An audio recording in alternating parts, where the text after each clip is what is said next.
Maka kita orang-orang yang sahur, batasnya ya jam 4.30 waktu fajar itu. Batasnya seseorang makan sampai menjelang fajar itu 4.30. Sesuai dengan ucapan Allah di dalam surat Al-Baqarah, wa kulu washrabu hatta yatabayyana lakum al-khaytul abyadu minal khaytil aswadi minal fajri tsumma atimus siyama ilal lail.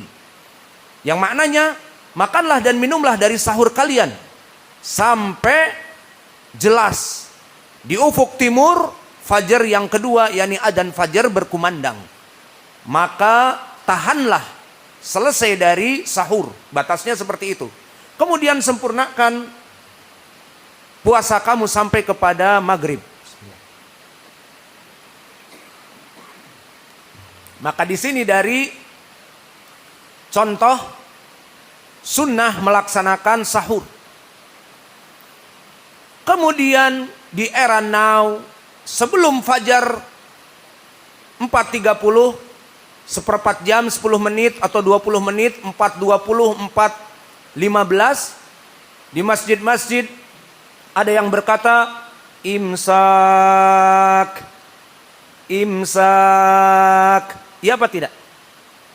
Apa maknanya? Keluar dari meja makan. Waktu imsak telah tiba. Kalau di desa-desa ada dentuman-dentuman petasan, meriam dari bambu, dan sebagainya. Atau ada sirine di masjid-masjid. Menandakan tiarap, serbuan Rusia datang. Maka di sini sirine-sirine yang diinginkan adalah waktu imsak telah datang. Maka imsak di sini adalah perkara yang bid'ah, di mana seperempat jam, 10 menit ataupun 20 menit kita harus meninggalkan meja makan dengan alasan agar kita sholat fajr. Maka imsak ini dinamakan bid'ah istihsan, menganggap baik dari agama yang tidak disyariatkan oleh Nabi. Kembali kepada permasalahan kaidah tadi. Berkata Hasan ibnu Atiyah, mabtada'a qaumun bid'atan illa rafa'allahu sunnah kamitsliha. Tidaklah seorang ataupun suatu kaum melaksanakan kebid'ahan kecuali Allah mematikan sunnah sesuai kebid'ahan tersebut yang dihidupkan. Otomatis, direct. Contohnya, di saat mereka melaksanakan kebid'ahan dari imsak yang tidak ada sunnahnya, hanya istihsan lebih baik kita berhenti 10 menit, 20 menit, seperempat jam sebelum waktu fajr agar siap-siap gosok gigi, ke masjid, jalan dan sebagainya. Maka justru di waktu itu ada sunnah yang otomatis termatikan, sunnah mengakhirkan sahur. Seperti hadis yang datang dari Anas ibnu Malik, bahwa seorang sahabi Zaid ibn al-Harith, yang mana dia sahur bersama Nabi, diriwayatkan oleh Anas, dan Anas pun nanti bertanya. Dikatakan di saat Nabi sahur, maka Nabi bergegas kemudian untuk melaksanakan sholat karena mendengar iqamatis sholat atau azan. Maka Nabi bergegas berpindah dari tempat sahurnya karena sudah waktu haram untuk sahur, berdiri. Maka berkata Anas, kaifa kana Rasulullah sallallahu alaihi wasallam baina sahur wal iqamah? Bagaimana jarak antara sahur Nabi tadi dengan kamu sampai dia berdiri untuk melaksanakan sholat? Maknanya batas selesainya sholat itu dengan sahur Nabi berapa? Qadru khamsina ayah. Sekedar seseorang membaca 50 ayat. Maka jika juz amma 50 ayat sangat pendek. Karena di sana ada Qul a'udzu birabbin nas, Qul a'udzu birabbil falaq, Qul huwallahu ahad, Qul ya ayyuhal kafirun. Maka 50 ayat sangat pendek. 50 ayat sangat pendek. Sekitar mungkin 10 menit. Kalau dari surat Al-Baqarah, jadi baca 50 mungkin agak panjang 20 menit. Alhasil, di waktu 20 menit, seperempat jam dan 10 menit, justru itu waktu sahur Nabi. Nabi mengakhirkan sahur. Maka sunnah sahur diakhirkan ini sekarang hilang. Mati sunnah ini. Kenapa? Karena orang-orang menjauhi meja makan dengan suara sirine ataupun kalimat imsak. Sudah. Seakan-akan mereka telah masuk waktu yang haram. Maka mereka 20 menit sudah meninggalkan meja makan. Dan justru disitulah sunnah Nabi melaksanakan sahur. Seperti di hadis Anas yang muttafaqun alaih. Maka Nabi bangun dari sahurnya ditanya sekitar 50 ayat. Maka waktu sahur Nabi kepada berangkat ke masjid ataupun menjadi imam. Maka hanya 50 ayat. Itulah sunnah melaksanakan sahur. Maka sahur itu bukan jam 2 malam. Maka sahur jam 2, habis itu tidur lagi. Bangun sholat fajar. Maka mungkin di tengah hari perutnya lapar. Maka dari sunnah, sahur itu diakhirkan untuk apa? Agar menjadikan barokah kekuatan badan sesuai hadis yang muttafaqun alaih dari Anas. Tasaharu fa inna fi sahuri barokah. Sahurlah karena dengan sahur itu akan menjadikan badan kamu kuat untuk kerja, menuntut ilmu di siang Ramadan. Maka ini contoh gambaran bagaimana bid'ah jika dihidupkan maka sunnah akan termatikan, contohnya tadi. Dan contohnya juga dari sunnah di saat mendengar adzan dan kita masih butuh untuk minum, maka di tangan kita ada gelas, boleh diminum.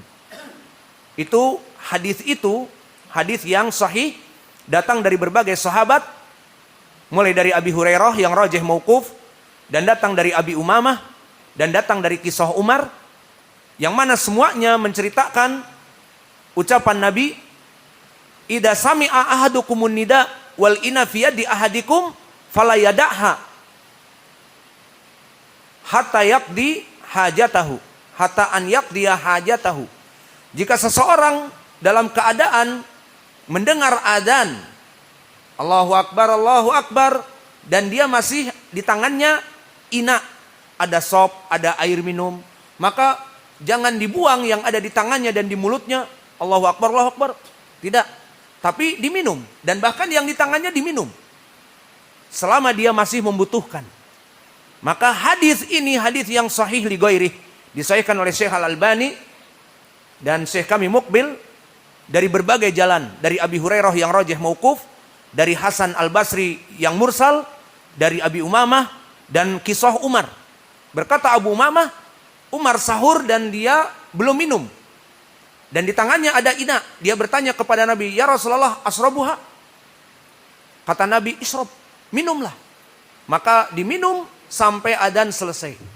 Karena itu rukhsah, kesempatan dari rahmat Allah. Maka hadis ini memegang gelas dalam keadaan adzan dan rukhsah untuk meminum itu sudah jelas hilang dan terpunahkan dengan adanya imsak yang menyuruh manusia keluar dari meja-meja makan mereka 10, 15 menit, 20 menit sebelum adzan. Maka dua sunnah termatikan. Apa? Pertama, sunnah mengakhirkan sahur hilang. Membaca 50 ayat seperti 10 menit, 15 menit, seperti orang membaca 50 ayat, 15 menit misalnya. Maka sunnah sahur 15 menit sebelum adzan itu hilang. Kebanyakan sahur jam 4, jam setengah 4, maka dari setengah 4 sampai waktu sahur mereka makan. Maka waktu yang panjang seperti itu, dimasukkan semua yang ada di hidangan, ada di meja, dipindahkan ke alam kegelapan di perut, ke lambung. Maka mendengar imsak, sudah keluar, gosok gigi, jalan ke masjid. Maka ini menyelisihi sunnah. Nabi dulu justru pada waktu imsak 50 ayat, maka Nabi melaksanakan sunnah. Seperti di hadis Anas yang muttafaqun alaih dan Zaid ibn Thabit. Maka ini contoh bahwa barang siapa yang menghidupkan kebid'ahan pasti akan mematikan sunnah. Dan begitu pun kebalikannya. Barang siapa yang tidak ingin menghidupkan sunnah karena kejahilan misalnya, maka banyak orang-orang kelak menganggap sunnah itu menjadi bid'ah. For example yang lebih mudah, sholat dengan sandal. Karena di masjid-masjid tidak disyariatkan sholat dengan sandal, kecuali di Damaj di tempat Syekh kami Mukbil, dan di Ma'had Mukbil Al-Wadi di Masjid Imam Mukbil Al-Wadi kita sholat dengan sandal. Maka ini adalah sunnah. Mana dalilnya? Hadis yang diriwayatkan oleh Imam Abi Daud dari Shaddad ibnu Aus. Berkata Rasulullah sallallahu alaihi wa ala alihi wasallam, "Shallu fi ni'alikum khaliful yahud." Fi riwayah wan nasara. Salatlah, kata Nabi, dengan sandal-sandal kalian menyelisihi Yahudi dan Nasara. Maka perintah shallu fi ni'alikum fi'lun amr, yang asalnya memberikan wajib namun tentunya bukan wajib tetapi sunnah. Maka disunahkan kita melaksanakan salat dengan sandal. Maka karena sunnah ini banyak termatikan karena kejahilan kita ataupun enggan untuk melaksanakannya, takut masjid menjadi kotor, padahal di Damaj sekitar 5.000 manusia sholat padanya masjid, tidak pernah kita melihat masjid Syekh Mukbil kotor. Karena tim penyedotan debu dan tim pembersihan ada terus. Orang-orang sholat dengan sandal dan disedot debunya dan sebagainya. Yang jelas bisa melaksanakan sunnah. Dan begitu pun di tempat kami, kita melaksanakan sunnah sholat pakai sandal. Alhamdulillah tidak kotor, tidak ada yang sandalnya belepotan dari tanah kemudian masuk ke masjid, lantainya penuh dengan lumpur, tidak ada.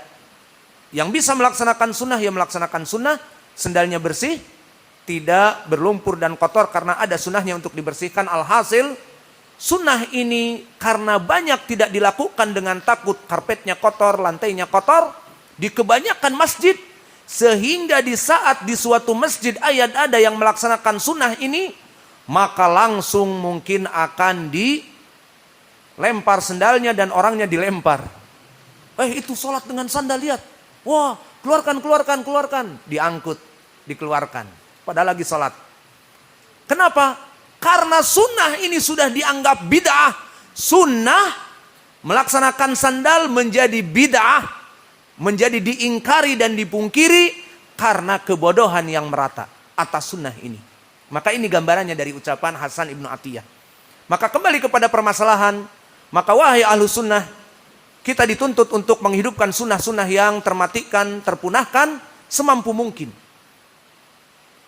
Maka tadi pembicara sengaja menjadi imam, ingin mengajari kepada kalian, mungkin belum pernah di sini ada yang membaca qiraah dari qiraah Warsh dan dari qiraah Ad-Duri Anil Kisai. Maka di saat tadi kami membaca dari qiraah Al-Warsh, Tabbat yada, panjang 6 isba, Abi Lahabin wa tab, ma aghni anhu maluhu wa ma kasab, sayaslo naran data lahab, wa mra'atuhu hammalatul hatab. Tidak hammalata, marfu. Maka ini qiraah dari Warsh An-Nafi', dan qiraahnya sahihah dan disepakati oleh para ulama, dan qiraahnya benar. Dan begitu pun qiraah yang kita baca tadi dari qiraah Ad-Duri Anil Kisai. Al-qari'atu mal qari'ih wa ma adraka mal qari'ih. Maka ini pun qiraah yang benar, Al-Kisai. Dan yang kita